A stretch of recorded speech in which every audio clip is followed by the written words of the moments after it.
আসসালামু আলাইকুম। আপনারা শুনছেন সংবাদ শিরোনাম। জনগণকে সঙ্গে নিয়ে সন্ত্রাসী কার্যক্রম রুখে দেওয়া হবে বলছেন রিজভী। জানাবো হাতকড়া পরে মায়ের জানাজায় কার্যক্রম নিষিদ্ধ আওয়ামী লীগ নেতা। জামাতের মিছিল শেষে ধানমন্ডি ৩২ নম্বরে সাংবাদিকদের উপর হামলা। সর্বশেষ জানিয়ে দেব ঢাকা সিটি উত্তরের সেলিম, দক্ষিণে সাদিককে মেয়র প্রার্থী করল জামাত। এতক্ষণ শুনছিলেন সংবাদ শিরোনাম, এখন থাকছে বিস্তারিত। জনগণকে সঙ্গে নিয়ে সন্ত্রাসী কার্যক্রম রুখে দেওয়া হবে বলছেন রিজভী। পতিত শক্তি আবারও দেশকে অস্থিতিশীল করার ষড়যন্ত্র করছে মন্তব্য করে বিএনপির সিনিয়র যুগ্ম মহাসচিব অ্যাডভোকেট রুহুল কবির রিজভী বলেছেন, জনগণকে সঙ্গে নিয়ে সব ধরনের সন্ত্রাসী কার্যক্রম রুখে দেওয়া হবে। মঙ্গলবার 23 জুন সকালে রাজধানীর নয়াপল্টনে বিএনপির কেন্দ্রীয় কার্যালয়ের সামনে এক মিছিল শেষে সাংবাদিকদের সঙ্গে আলাপকালে তিনি একথা বলেন। কার্যক্রম নিষিদ্ধ রাজনৈতিক দল আওয়ামী লীগের প্রতিষ্ঠা বার্ষিকীতে কেন্দ্র করে সংগঠনটির নেতাকর্মীদের উস্কানিমূলক কর্মকাণ্ডের প্রতিবাদে এই মিছিল অনুষ্ঠিত হয়। রুহুল কবির রিজভীর নেতৃত্বে মিছিলে দলের অঙ্গ সংগঠনের নেতাকর্মীরা অংশ নেন। মিছিলটি নয়াপল্টনে কেন্দ্রীয় কার্যালয়ের সামনে থেকে শুরু হয়ে নাইটিঙ্গেল মোড় ঘুরে কার্যালয়ের সামনে শেষ হয়। পরে এক সংক্ষিপ্ত বক্তব্যে রুহুল কবির রিজভী বলেন, বাংলাদেশে আর পতিত ফ্যাসিবাদ ফিরতে দেওয়া হবে না। তিনি বলেন, পাচার করা টাকা দিয়ে পতিত শক্তি আবারও দেশকে অস্থিতিশীল করার ষড়যন্ত্র করছে। জনগণকে সঙ্গে নিয়ে সব ধরনের সন্ত্রাসী কার্যক্রম রুখে দেওয়া হবে।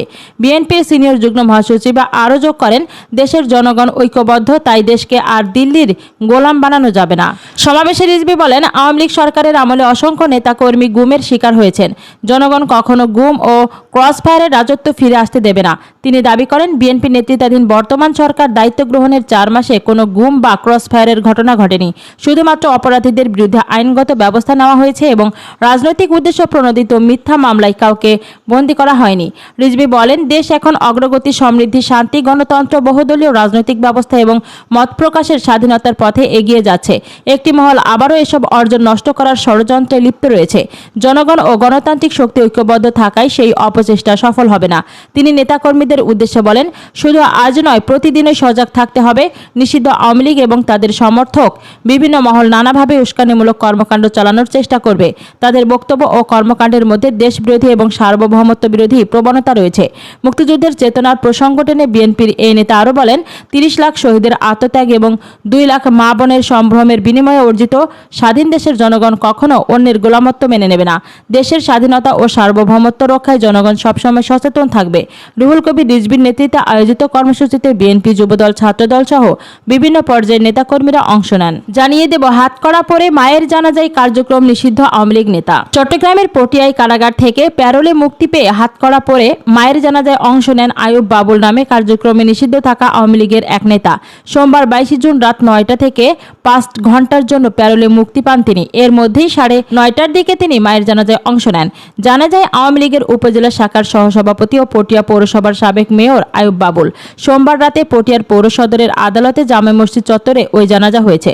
গতকাল দুপুরে বাবুলের মা আঞ্জুমান আরা বেগম মারা যান। তিনি দীর্ঘদিন ধরে বার্ধক্যজনিত বিভিন্ন রোগে ভুগছিলেন। পৌর সদরের ওয়াদপা রোড এলাকায় তাদের বাড়ি। মায়ের মৃত্যুর পর আইয়ুব বাবুলকে প্যারোলে মুক্তি দিয়ে তার পরিবারের পক্ষ থেকে জেলা প্রশাসকের কাছে আবেদন করা হয়। এর পরিপ্রেক্ষিতে আইয়ুব বাবুলকে 5 ঘন্টার জন্য প্যারোলে মুক্তি দেওয়া হয়েছে। স্থানীয় বাসিন্দারা জানিয়েছেন, সোমবার রাতে পুলিশের পাহারায় চট্টগ্রাম কেন্দ্রীয় কারাগার থেকে পটিয়ায় আনা হয় আইয়ুব বাবুলকে।